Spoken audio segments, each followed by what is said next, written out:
Karnataka, who has come here, joined from Bangalore. We have Mr. Murali Reddy, co-chair of FICCI Telangana State, Mr. Sudhakar Gande, vice chairman of Access Cascades Engineering Solution, and Anil Muniswamy, managing director of SLN Technologies. Welcome to you all, sir. It indeed is a privilege for us to welcome all the delegates who have come here, various organizations, entrepreneurs, business leaders, and association. And we thank you for your valued presence this evening. Honorable Union Minister, Mr. Joshi has been a leader who has been driving path-breaking initiatives at the national level, and also I would say, venture to say that at the level of promoting North Karnataka also he has been an exemplary presence. We are indeed grateful, sir, for your presence here.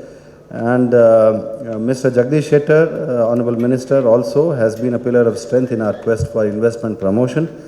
Today, we have had one-to-one interactions with several of the industries here. We have also gone to several industries, to their offices also, to their factories also.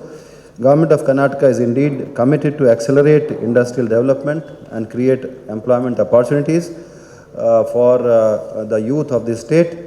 And in that context, the government of Karnataka is hosting the Invest Karnataka Global Investors Meet on 3rd to 5th November 2020 in Bangalore, which will herald a visionary approach to identify and capitalize on the opportunities under the Make in Karnataka IT hub. Very often people do the mistake of saying, look here, Karnataka is for IT. Now, Karnataka is for IT, but Karnataka is for software is not just plain vanilla software. It is also very often engineering, research and design.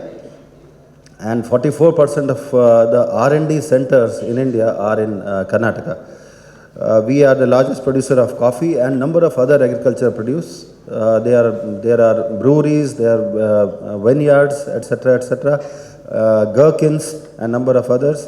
It is also India's startup capital. Entrepreneurship is in the blood of Karnataka. Lot of new enterprises have started.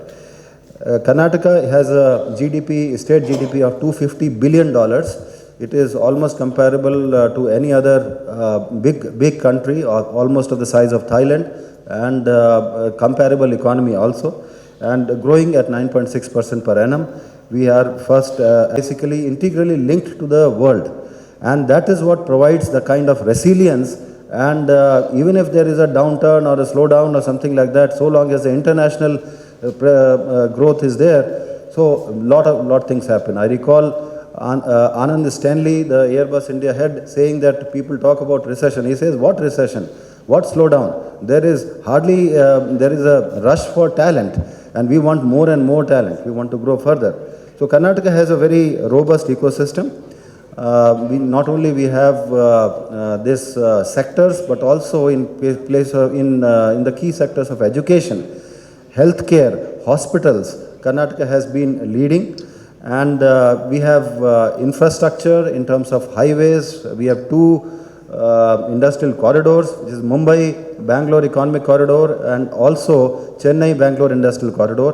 And these corridors are basically, we are establishing hubs, industrial hubs along that.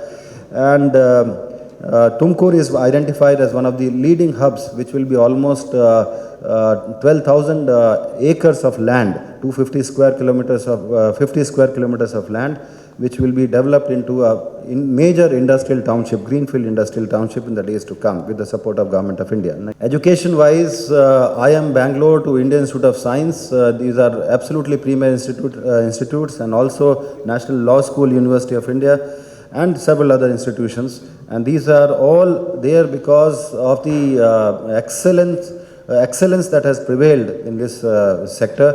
Private enterprise has also come in. Manipal was perhaps the first one of the universities that came up. Skilling infrastructure, we also have a number of ITIs, polytechnics, engineering colleges, and various schemes from Government of India and state government to take care of training of the people, skilling and reskilling of the people to make them equipped for the new challenges.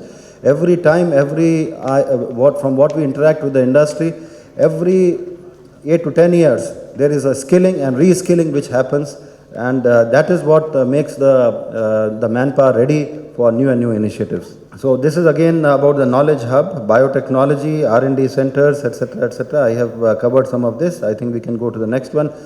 This is about the industrial policy. Now, industrial policy, and there have been not only one policy, there are almost 20 policies in Karnataka, depending on the sectors. So, pharma, we have a separate policy. We have a separate policy for aerospace. We have a separate policy for electric vehicle and textile policy, etc. And these are basically done with the consultation of the industry. The industry tells us as to what is required for the growth of the industry, and we tailor make policy. The state cabinet has been very, very responsive. The industry ministers have been very responsive. They respond to the needs of the industry, the articulate demands of the industry, and then it takes up.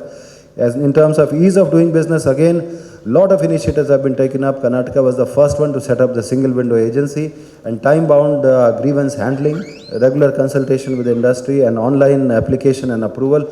So if you want to apply in Karnataka to get approvals, you have to apply online, and this investment memorandum can be applied eBiz Karnataka. You can just Google search and you can apply there. Not only application but also downstream approvals also get done to the same portal.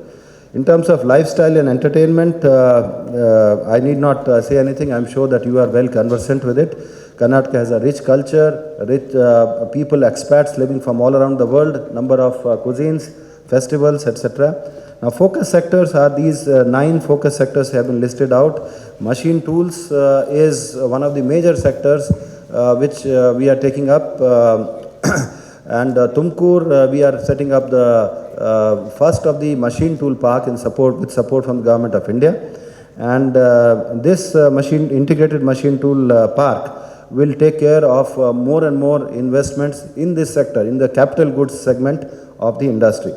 We also have precision engineering in Belgavi and also in Mangalore, and not only in Bangalore, and also manufacturing 4.0 being taken up by a number of people across the industry chain. I've seen in Mysore, in other smaller places also, industry 4.0 being adopted. Policies which was taken up, and there's a lot of support system which has been created over the years to see that how startups can flourish, whatever their need is, whether it is funds, whether it is seed fund, whether it is venture fund, or whether it is infrastructure support in terms of incubation center. All of that is being taken up. Now, this has led to the kind of growth.